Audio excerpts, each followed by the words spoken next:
Since 2007, astronomers have been trying to figure out where some very strange radio waves seemingly are coming from in space. So where are they really coming from? These radio signals, that's what they appear to be, are called fast radio bursts, and it's been suggested that the bursts likely came from a source near the constellation Aquarius, about 5.5 billion light years away, and passed through a magnetic field. So what does all that mean? I was joined earlier by Dr. Duncan Lorimer, an astrophysicist at West Virginia University, who was part of the team who first discovered these fast radio bursts. I began by asking him how his team discovered the bursts in the first place. It all happened back in 2006, 2007. I had an undergraduate student working with me here at West Virginia University on some archival data from the Parkes telescope in New South Wales, Australia. And I wanted a quick project that I could offer to a student that didn't require getting new data or was difficult to process. And so I acquired these old data, and we reduced the data in a couple of months, and he was looking for things that hadn't been searched for in the data. And he came across a number of bright pulses that were from pulsars that we were looking for in our survey, and then we found this new signal that was clearly quite anomalous compared to what we were looking for. And it was incredibly bright. Tell me about the new signal, because you're saying that it occurred in patterns, correct? It's described as being like a radio signal, but how is it like a radio signal? How is it different? Right, so the types of signals that we look for are from pulsars. They're dispersed, and what that means is that the highest frequency parts of the signal arrive at the telescope earlier than the lowest frequency. So they travel faster through space. And so you get a sort of sweep in the signal. And that's exactly what we saw in this new signal. We saw this dispersion sweep, is what we call it. So it was just like what we've seen in the individual pulsars. What was different, though, was A, it was incredibly bright, and B, the amount of dispersion, the total delay that we saw from top to bottom was far greater than we were expecting for the pulsars in that area. Okay, so when you say there was a delay, are these delays that have a constant amount of time between them?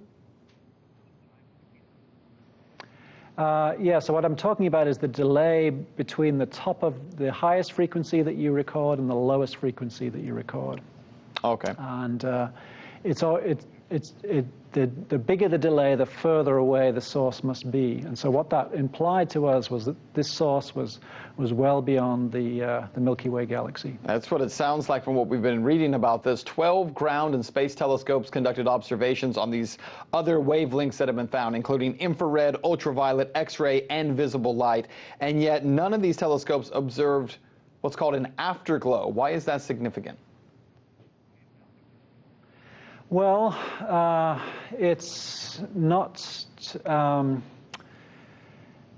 It's very early days at the moment. The problem with the bursts that we're finding at the moment is that we can only pinpoint them to a few tenths of a degree on the sky, and that might sound pretty good. But when you actually look at what's out in the sky, there are literally hundreds, if not thousands, of potential sources that could be associated with.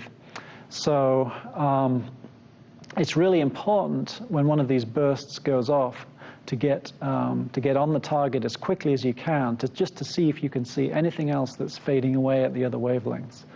And this recent discovery that was announced a couple of months ago now, I guess, was the first time that had ever been attempted, and I think it was a very brave first step, but I think there'll be many more attempts at this type of follow-up that will be successful. We're short on time, but let me ask you this: in terms of the wide gamut of things, and certainly there's a wide gamut of all the things that this could include. What could we be seeing through this? Could this possibly be intelligent life sending a signal, or is it more likely to be what? Well, it's not, you can't rule out a signature from an intelligent life, but I'm more used to dealing with signals from celestial objects, stars and pulsars as the things I look at.